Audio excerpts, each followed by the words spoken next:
it if you can look at me and not into the camera. Absolutely. Yeah, maybe you already knew. No, I didn't. But I'd much rather look at you. And then also do some we're gonna make some pauses during the interview, sure. so it's No be problem. easier to edit. I didn't have anything for breakfast. I'm on a diet, which means I only eat one meal a day, so I'm really envious. Oh my god! Right, Oh, it yeah, works for could me. not survive. Works for me. Works for me. Nothing else works. Well, I'm sorry, Weight Watchers anything else, but this Okay, works. so I have to sit like this. Yeah. I'm gonna try so you don't have to sit like this. Like, but yeah, do you see my shoulder? just try it now without doing your hand so far over over. Just See if just this will point it. reach sort of. Yeah, see how the distance between. No, not No, too no, close. no. Bend your arm a bit. Bend your arm a bit. Just hold it naturally. Am I talking into the top of the mic, Bill? Yes, please. But if Okay, you no look problem. at me, I don't think worry you about sound any I fine. won't lean I think forward. you sound fine. So Okay, so I Yeah. can just do like this. Yes. Blah blah blah blah blah. but just, Yeah. You want one more test? You okay? that is fine. Okay. Right. You're all so lovely. I'm quite happy. I'll probably say far too much you shouldn't do. I'll Right. do a David Cameron and say I'm going for third term. I'm not going for third term. Right. Yep. That's all good. Let's go. Okay, so Rose, what will your party do to decrease the gender pay gap? The gender pay gap. Gosh, I'm afraid we don't have a policy on that I can speak to with any great authority at the moment. We haven't released our manifesto and it's due to come out next month. But obviously we would be looking to fairness in everything. Fairness is foremost in everything that we do in UKIP. Therefore the gender pay gap is something that will certainly be addressed, but I can't say exactly how. 4 out of 10 women have been sexually harassed. What is your party going to do to decrease this number? Again, no policies out currently, but these are all about issues of fairness and equality. It's absolutely abhorrent. We shouldn't be tolerating anything like that in a civilised society. It shouldn't be taking place, and anything that I could certainly do as your Member of Parliament to address that issue will be one of the top things on my own agenda, and I'm sure that's equally the same for our party. The race course. Recently there have been a fair few attacks and other worries for safety there. What does your party plan to do to make the race course a safer area? Is this in your area? Sorry, this might be in Tom's area. It's in Tom's area, but I can answer it quickly if you're Yeah. all right with that, and you Yeah, just no, take it no, out. it's Yeah. fine. Yeah. You happy? Yeah. Would you like to read? Should I read you? Yeah, re-ask the question. Just- You know just- what Sorry to question, interrupt. No problem. Thanks. So the race course, there's been recently a fair few attacks and other worries. What does your party plan to do to make the race course a more safer area? I think actually we have to address that problem across the whole of Northampton. It's I have been told that the town centre is safe in terms of measurements with other parts of the country and other towns that attract drinkers on a Saturday evening. So what I would say to you at this point in time is that I would be willing to meet with the Police and Crime Commissioner, Andrew Simmons, in order to take forward any issues of this nature that would arise within my constituency should I be elected. But I think it's one of the prime things we should be focusing on. Safety of individuals is paramount. We should be able to walk the streets and the parks of Northampton without hindrance, and we will do all we can to make sure that that is the case and people are safe. Do you have some sort of suggestions of what that could be? I'd like to see more rangers. I'd like to see more evening patrols. There's an extremely good new initiative that's been put out by the Police and Crime Commissioners Unit called Street Watch, where volunteers sign up in groups in certain parts of the community. They police their own streets in the respect that they are out walking. They're not got any authority, but they're there to see if anything untoward is happening, and they can actually report it to the police. And that kind of monitoring watch involves the community, which is so much more beneficial than purely policing it. And we're going to talk a little bit about the environment. As a whole, and with the rising concern levels about the environment growing, does your party have any plans as to what you plan to do to prevent climate change? UKIP is actually in favour of abolishing the Climate Change Act in its entirety. We believe it's a waste of money, we'll never meet the targets that are set, and when we've got countries like China putting out so much pollutants in the atmosphere, we will never be able to redress that imbalance across the globe. Therefore we feel it's fundamentally unfair that the British people should be penalised, particularly through taxes on energy, in order to subsidise a country like China, which is putting out so much more. We'll never ever meet the CO2 2020 targets, in my own personal opinion. Therefore, it does seem we need a bit more equality across the globe. Kyoto was a failure.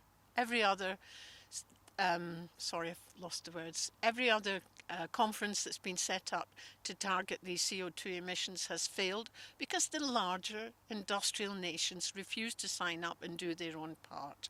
We have to sign up as part of the EU to the targets that are set by them, but actually we would be looking to abolish the Department for Climate Change altogether and to merge it into the Department for International Development, thereby saving even more costs on pure government administration. So what do you how should we do to, like, can't find the words. So if sorry. Can I just stop you there while Yeah. you think? Can you just move your hair to just the one side, just because sometimes it glistens? Oh, in the sorry. camera? Should be on a shampoo advert. Fantastic. Are you recording? Yeah, I'm still Yeah, recording. good. Yeah, I think I know where you're coming Yeah. from.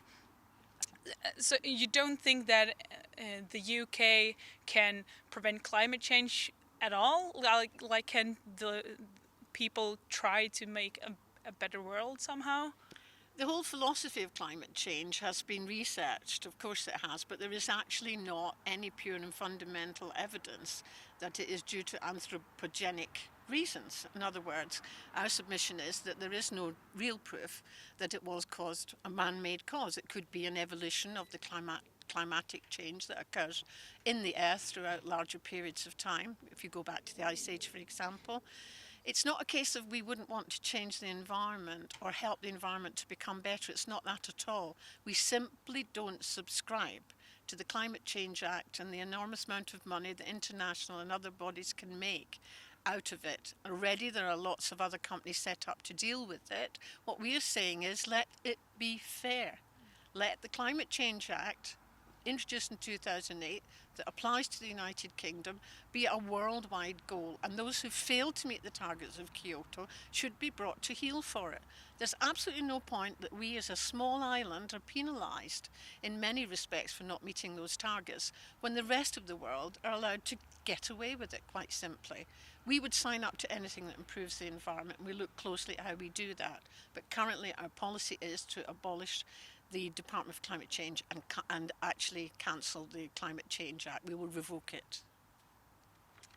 That's a hard one, that. Yeah, It's such a controversial policy. Many students and young people worry about not being able to afford accommodation after they graduate and or move out of their family home. What is your party's solution to this problem? I can actually speak personally from this point of view. I've got 3 children. My eldest has his own property. The second one is renting with his partner, and the third one is actually living in her grandparents' bungalow. So the 2 younger ones cannot afford their own accommodation. It's not possible for them to do so on their current wages. We are looking to abolish 0-hour contracts. We're looking to look very closely at how we make it viable for youngsters to be able to afford their own accommodation. Don't forget the other target, that the other penalty that they will pay is the huge debt that they will incur through their studies. That again is another burden on them before they can even think about having a mortgage. And a sum of £27,000 to repay once you qualify is quite a target. UKIP are looking to provide tuition fees free for science, technology, engineering, maths and medicine, and that means that there were no tuition fees paid at all for those courses. Now the aim and the end product we hope that will come out of that means that other professions will be better staffed, because those people not having the burden of tuition fees will be able to go into their profession and contribute to society, to business, to jobs, to medicine and engineering particularly. We're very low graduates currently, and we're hoping to revitalise the economy by offering that option. When did you start looking at those policies? Last year. Why won't you take away all the fees for all courses? I believe there is a thought process that we would thereby penalise universities who rely on the income for their very survival. We're not looking at doing it for all courses at the moment. It would be wrong for me. In fact, I'm not prepared to say that we will do it in the future. But everything evolves, circumstances change, policies are revisited, and that will be an ongoing situation. But we do firmly believe we're making a very good starting point. No other party is offering this. I know the Labour want to reduce tuition fees down to 6,000 a year. What we're saying is if you want to enter into these professions, you will not be penalised by having that debt burden when you come out of university and when you graduate in those core subjects. Sorry, Emmy again. Can you, when you ask a question, can you just not lean down as such? Yeah. Okay. Wait. I'm just going to. Do we need to redo that question? Because, No, or- it should be okay. We could It just. wasn't I that. think you're amazing. I mean, the whole thing terrifies me. I couldn't hear. And I'm on the receiving end. Hang on here. You did really well. It's a directional mic. Yeah, and also, I went over into tuition fees there. I hope you didn't mind because it No, seemed no, to be that's part of that fine. answer. Yeah. You just Yeah. flow. Yeah. It's good because we have some of the questions, so then Yeah, we'll you take can the. come back and Yeah. revisit. Do you feel that the education in Northampton is sufficient and is benefiting the community, or are there any changes you would like to see? One of my main pledges as a parliamentary candidate for Northampton South is to provide more school places. Currently, they're down on the number of places that they do need, although I do appreciate that the new academy that's going to be built on the Barrack Road is going to take 1,800 pupils from nursery school age at 4 right through to 18. That will make a huge difference. I have been talking to people in the doorstep who are really, really struggling with education.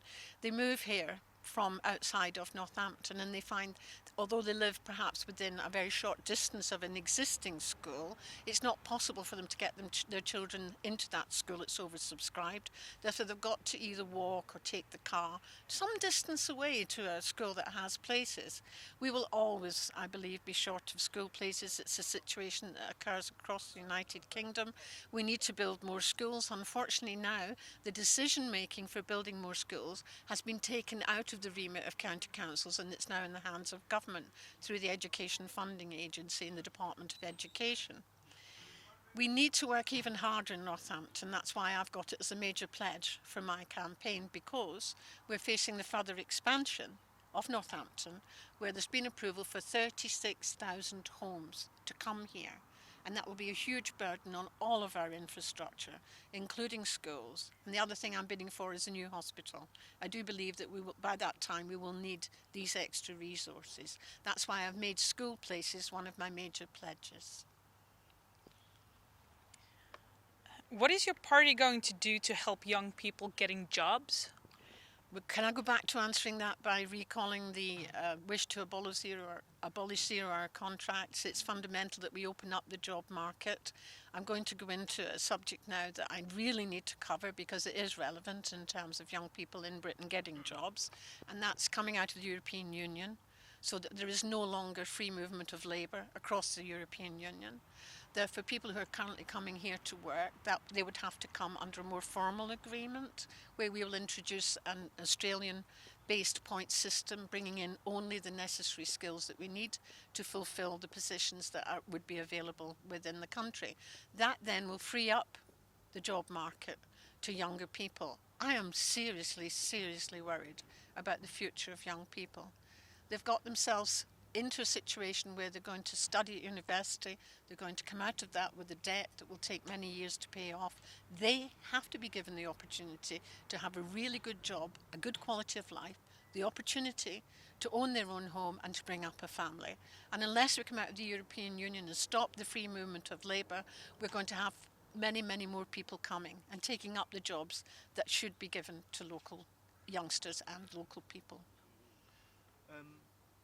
In the terms of the Commonwealth, obviously, as you know, that in Parliament there is like the dispatch boxes from New Zealand. Sorry, just ignore it. The dispatch boxes from New Zealand. I believe the Speaker's chair is from Canada. Yet when we have people coming in from New Zealand or Australia, we have skilled individuals such as a chef or likewise. And at the moment, most of the time they don't get let in.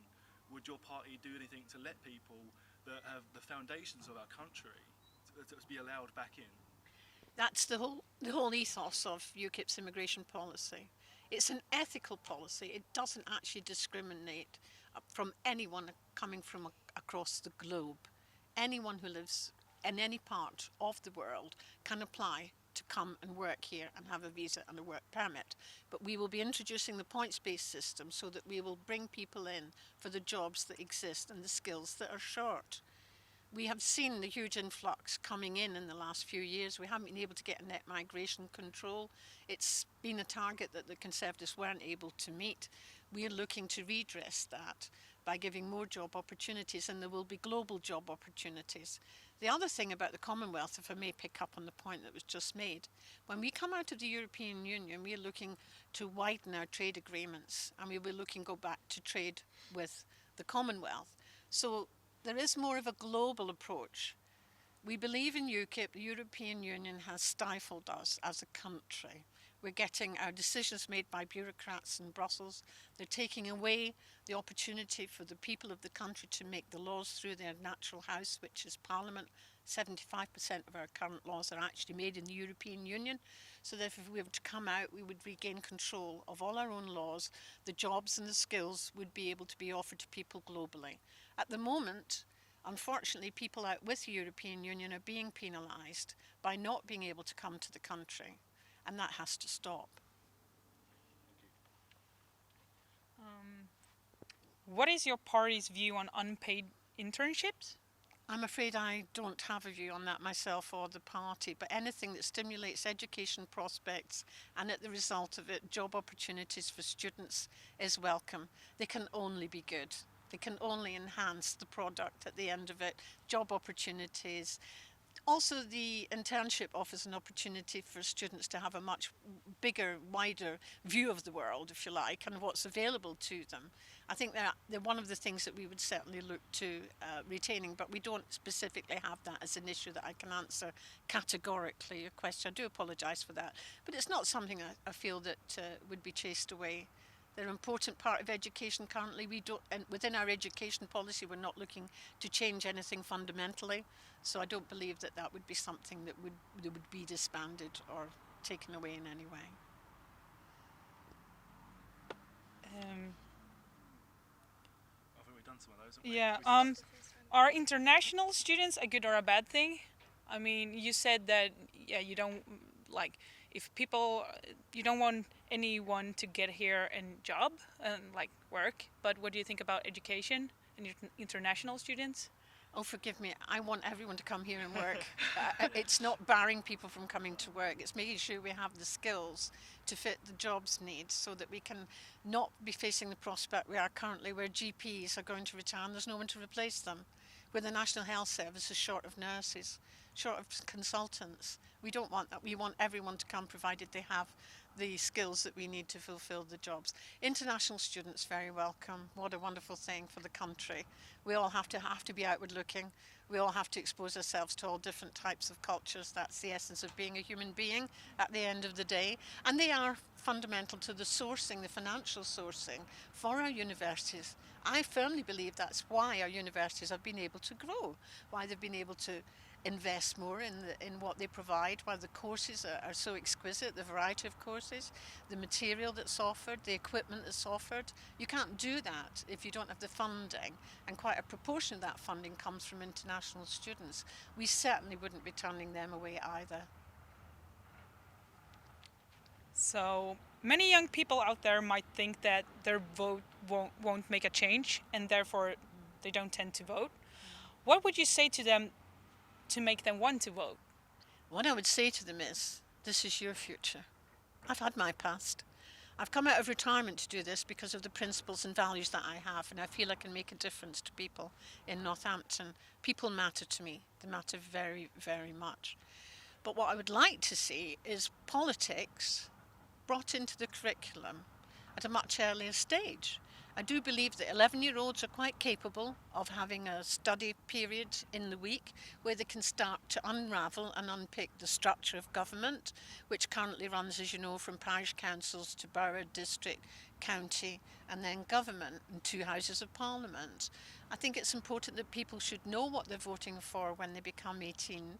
They should also be able to investigate the policies of all the parties and even the background. I did politics through the Open University. It was one of my introductory courses. I was fascinated about how much I didn't know, and I was a mature student. I think it's important if people are preparing to vote for their future and engage in the democratic process, that they have structure to it, that they're taught everything they need to know to make a proper decision. It's been the trend in the past mainly to vote the way your parents voted, or traditionally how your family have voted. But this election's different. We have a whole different scenario. We don't have the old system of pendulum politics where we swing to the left, you get Labour. You swing to the right, you get the Tories. If it stops in the middle, the pendulum creates a coalition. And from what we've seen for the last 5 years, that doesn't work. This is the most exciting general election we have had in this country in many, many, many years. And I think it's wonderful if young people get engaged in that, if they really look at the issues. But more importantly, they do have to focus on the issues that are important to them and make their decision as how they're going to vote in accordance with that. Now, what we are doing, I've been to Sixth Form College. I had a debate with an MP and other candidates, and that was very, very interesting. And my view is the same. It's your future. You have the potential to make a difference. You can only make a difference if you're aware of the issues. Therefore, getting involved in politics at a very early age, and as I say, my aim would be to put it in the national curriculum. Then you can have an informed decision-making process. We have a young independence group in UKIP. It's getting stronger almost every day. My campaign manager, Tom Harrison, is actually the Northamptonshire representative for Young Independence. He works very hard to recruit new members. I know the other political parties also have their youth groups. These youth groups are fundamental to getting young people involved and letting them have a real debate about the issues and going out with conviction politics rather than what they've inherited from their parents or any other family member. Why should a first-time voter vote for your party? A first-time voter has to look very carefully about how much the European Union is swallowing up. We're paying over £56 million every day just to be a member. HS2 is not something that's been thought up by the Conservative government. It's part of the Trans-European Network system, also being brought in by the European Union, and we have to have it. Those billions of pounds would be much better placed put back into society here, to reinvesting in our businesses, reinvesting in our growth. And I would say to young voters voting for the first time, if you want a sound economic future, if you want a future not only for yourselves, but later on for your family, your children and your grandchildren, cast off the EU. It is not doing the United Kingdom any good. It's sapping our money. They haven't cleared their accounts in 16 years. They have no way of balancing the accounts. We need to get out of the European Union, and then we can have a future for all. Do you not feel that if more advice was given to the EU, that then you'd be able to structure a way of working with the EU together, as Britain is one of the main powers in the EU? Can I ask you just to clarify advice? Sorry? Clarify your Advice, words. more advice. And, well, to You have look at more Rose of an Whitley while we- influence on the policies and to see how well it... the EU's policies that it's giving to UK and all the other members, and the advice that therefore we could provide to them and say, look, this clearly isn't working. We Yeah, can't work can this understand way. that, yes, Let's I've got save it. money this way. Yeah. Because a lot of the country feel they Yeah. would like to stay a part of the EU. So Of course, you're absolutely correct. You're absolutely right. The problem we have, in my own personal opinion, with the EU is that anything that Britain wants is voted against by the other 26 member states. There are almost 700 members of the European Parliament, and when the decisions come before them, there's directives, and then it turned into European law, they're put forward on behalf of of all countries, not one country. And therefore, anything that we would want to put into place in the United Kingdom has to be done on a quantitative majority voting system, which means you have to have the approval of every single other member of the European Union. It's very, very difficult to override that. A lot of the things that are directives that are coming up are automatically voted through. They come from the bureaucrats. And there's one incident with VATMOS, which is killing the digital photographic industry. Independent businesses are going out of business altogether, 200 of them since January. since it was introduced. It was promulgated and became a directive in 2008. We introduced it in January 2015, and I know for a fact that 200 small businesses have already gone out of business because they have to now charge that for every single independent European Union member state when they're delivering the service in their own terms of VAT arrangements. The bureaucracy that exists for businesses currently within the EU is stifling our economy. It's crippling it in many ways. That also applies to many, many other things. I can support the point that we need to put our case. Fortunately, we have 22 UKIP MEPs who do that every day as to the best of their ability, but I'm sure even they will tell you it's an uphill struggle to get anything approved when you're voting against so many other people who don't want you to have what you would like to have in place in your own country. Therefore, we believe it's wrongly placed. It's a bureaucracy, it's not a democracy. Our democracy rests here with us. We should be able to make our own laws. We should be able to have whatever it is we wish into place for businesses to thrive, for the economy to prosper without the interference of the European Union. Carrying on with Europe, what's your views on the European Convention of Human Rights? United Kingdom Independence Party would abolish it and introduce the British Bill of Rights. I know it's completely independent of the European Union, therefore the referendum that will take place to come in out of the European Union, the European Court of Human Rights will still exist.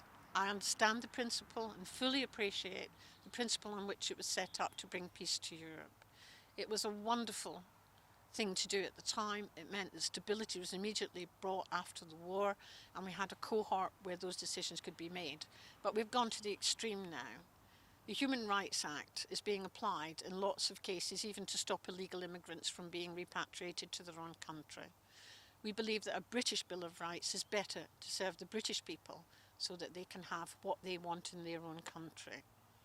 Obviously, we're journalists, and most of the articles are about a right to privacy, and a lot of the stuff was linked with the Leveson inquiry. What about those sort of articles? Would you continue with the open democracy and open journalism sort of angle? Absolutely. Freedom is the one thing we still have. We still have freedom of speech. We still have rights of the press to print what they want, to do the investigative journalism, which they do supremely well. If it wasn't for the press, we wouldn't have half of the incidents being released today that are being followed up. A free press is fundamental to a free democracy. Leveson, I understand why it had to take place. I understand why the conclusions have come out, but I wouldn't support government control personally of the press in any form whatsoever. They are vital to the survival of freedom of speech. Moving on now, you spoke about bureaucrats in Europe, but there's lots of bureaucrats in the UK. There's 7% of the country go to a public school. However, in the civil service, there's 60% of them have a public school background, and there is a feeling that it's too elitist at the top. What is your opinion of this, and would your party make any changes to this?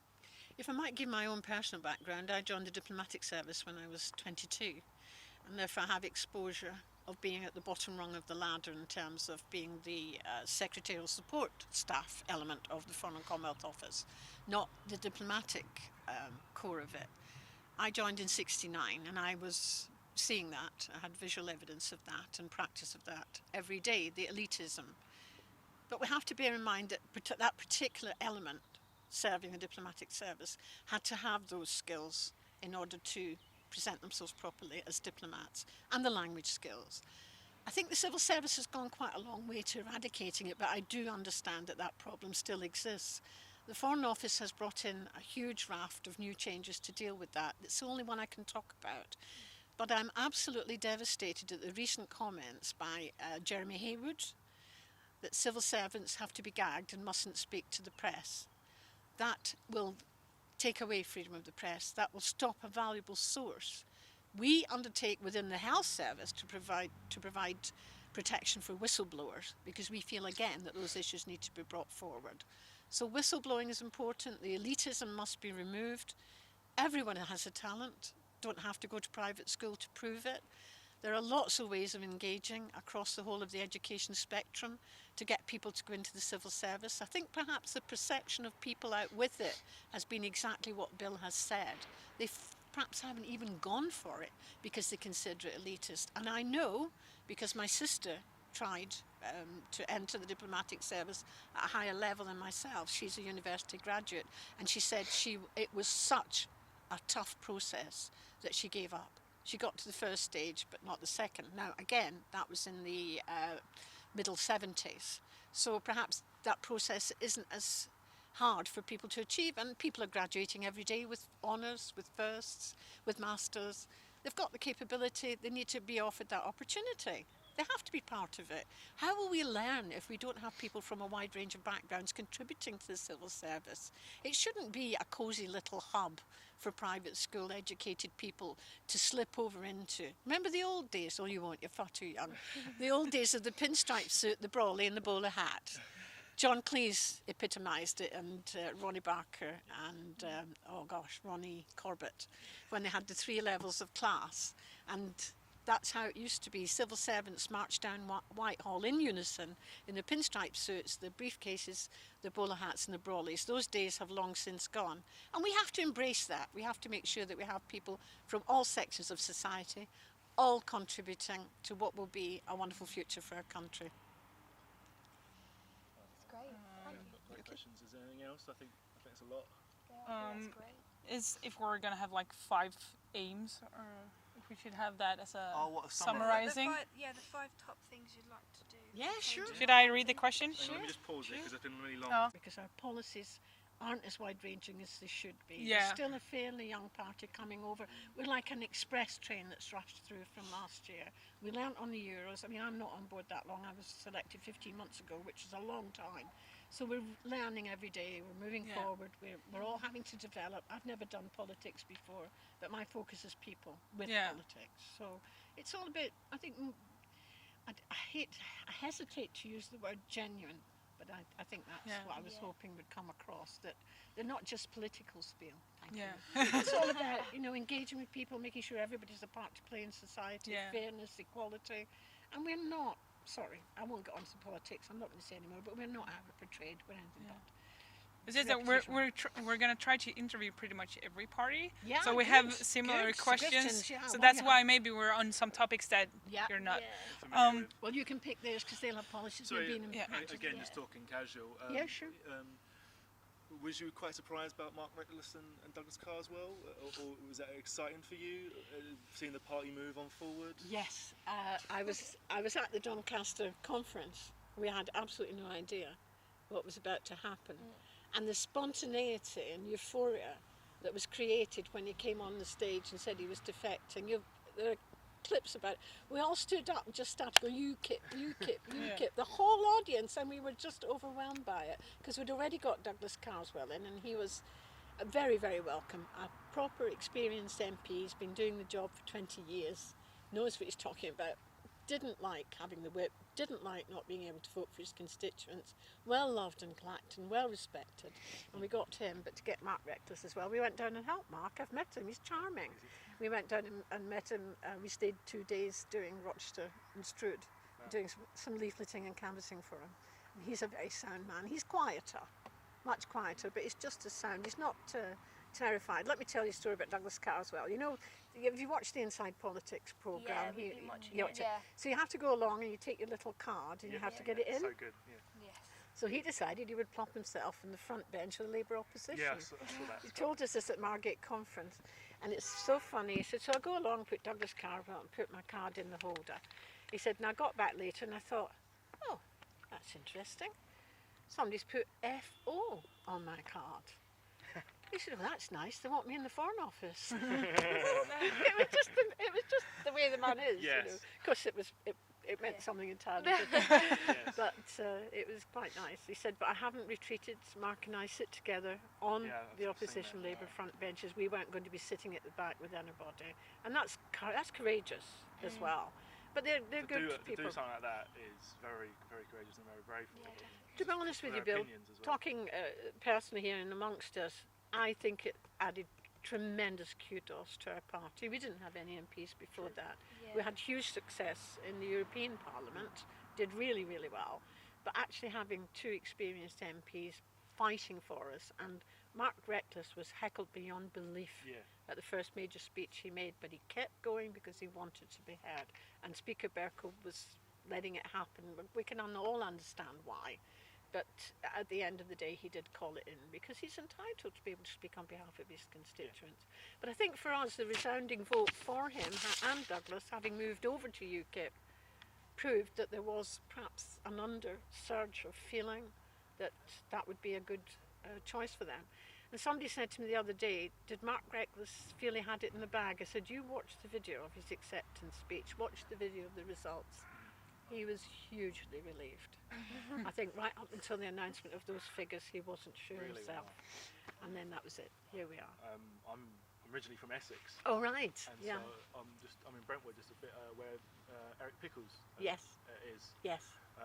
which I'm not happy about, Oh, Eric bless. Pickles at all. But I feel that lots of the rumours in Essex, lots of discussion in Essex, that they probably will vote UKIP because obviously Conservatives were really big back in the Margaret Thatcher era, and the white van man sort of types. Remember now- Emily Thornberry taking the Yes. photo and Stroud? Yes, and all Terrible. all that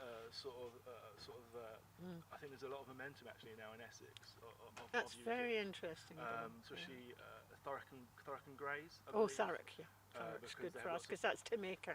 He's lots, superb. Lots of Polish communities there. Yeah. Lots of issues with them.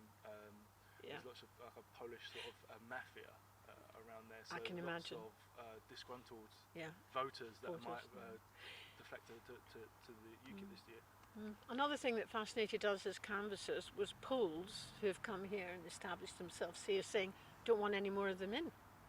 Don't want any more coming in because we're established here and they're going to come and take our jobs.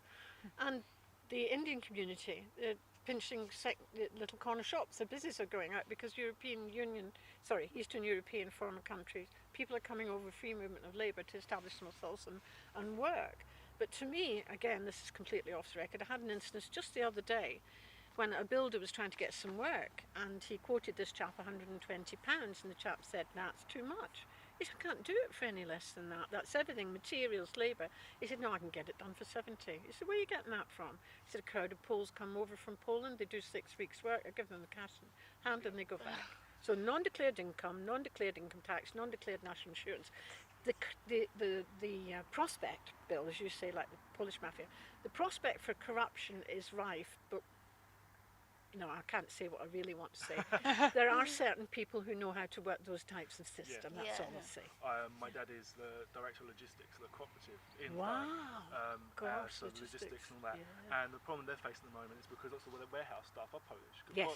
Co-op are diverse, they take anyone. Yes, they are. And there's lots of great hard-working Polish people. My There dad is very willing to give them a job. Yeah. Yet there he is seeing lots of problems where the lorries get pulled over by these sort of mafia types and either steal the cigarettes out of the back Yeah. or there's things going missing from these sort truck. of things. Yeah. And recently there's been a case of a Polish doctor, GP, who's now letting only if you give him a bit of money, You'll only have to take Polish patients. he'll only take Polish patients and he'll Oh, give gosh. them a certificate off work saying they're injured and declare they're injured. And then they get on the benefit system. And they can do that. So it's very Then- very yeah. rough in that sort of area, and that there's things like that need to be changed. Yeah. Even I if can it's by- empathise, Either yeah. not just by UKIP, but No, but just anyone. generally. They just need to be changed. Well, what we've done is because of the EU, we are obliged, quite rightly, to offer them everything that we offer our citizens. That's how it works. And at home, I've got a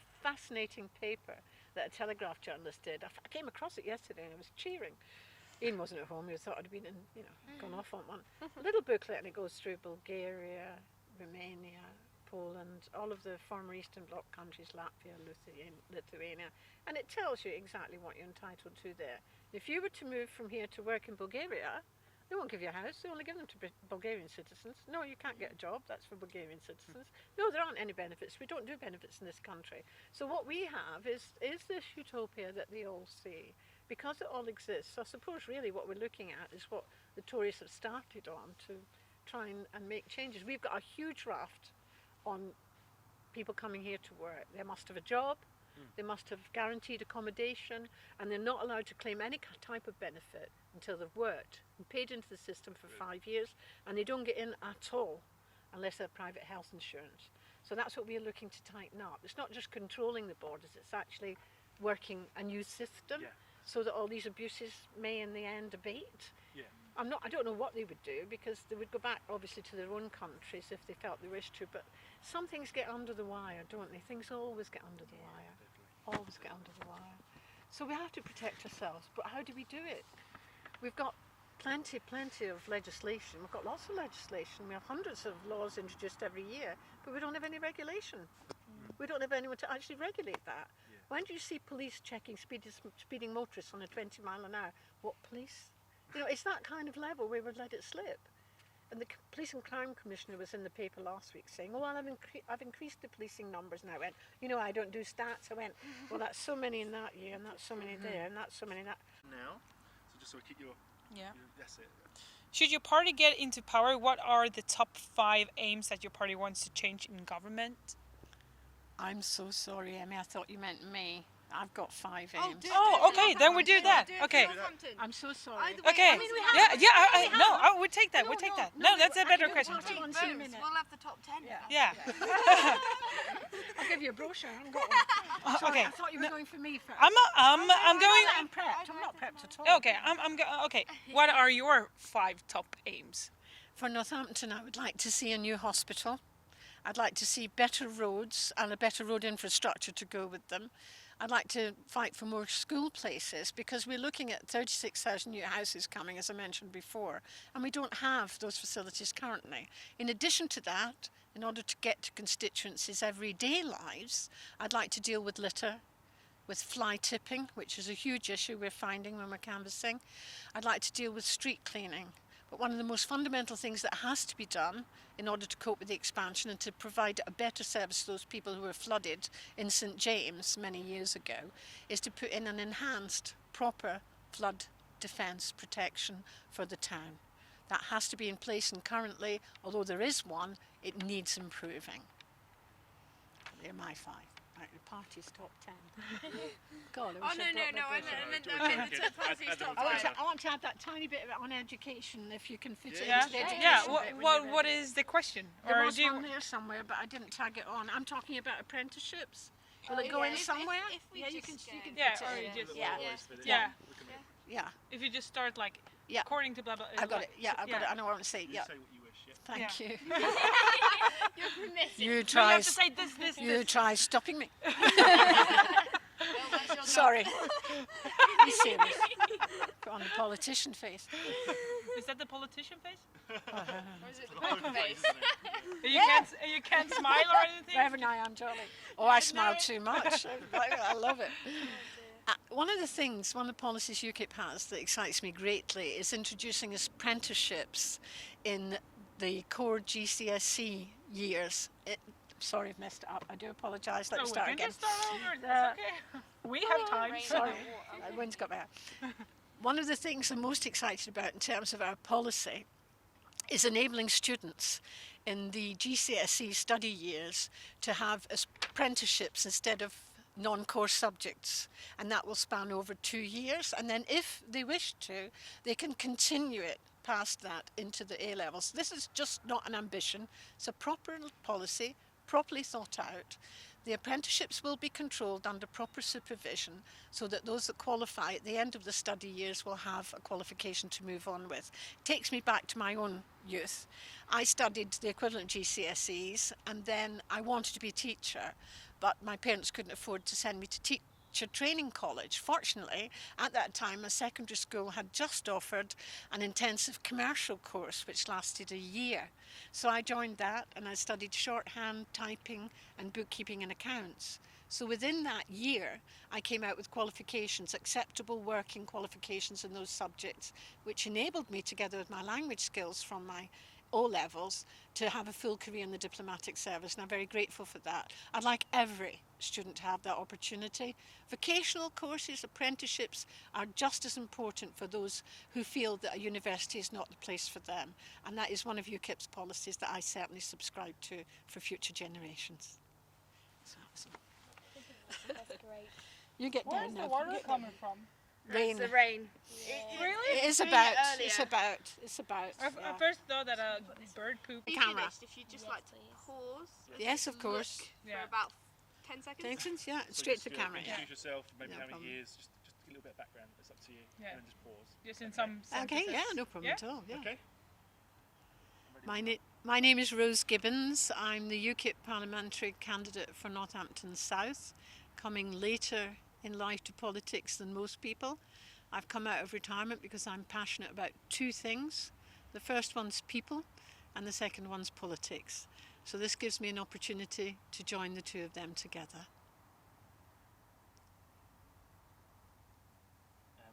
Really good. Marvellous. My name is Rose Gibbons. I'm the UKIP parliamentary candidate for Northampton South, coming later in life to politics than most people. I've come out of retirement because I'm passionate about two things. The first one's people and the second one's politics. So this gives me an opportunity to join the two of them together.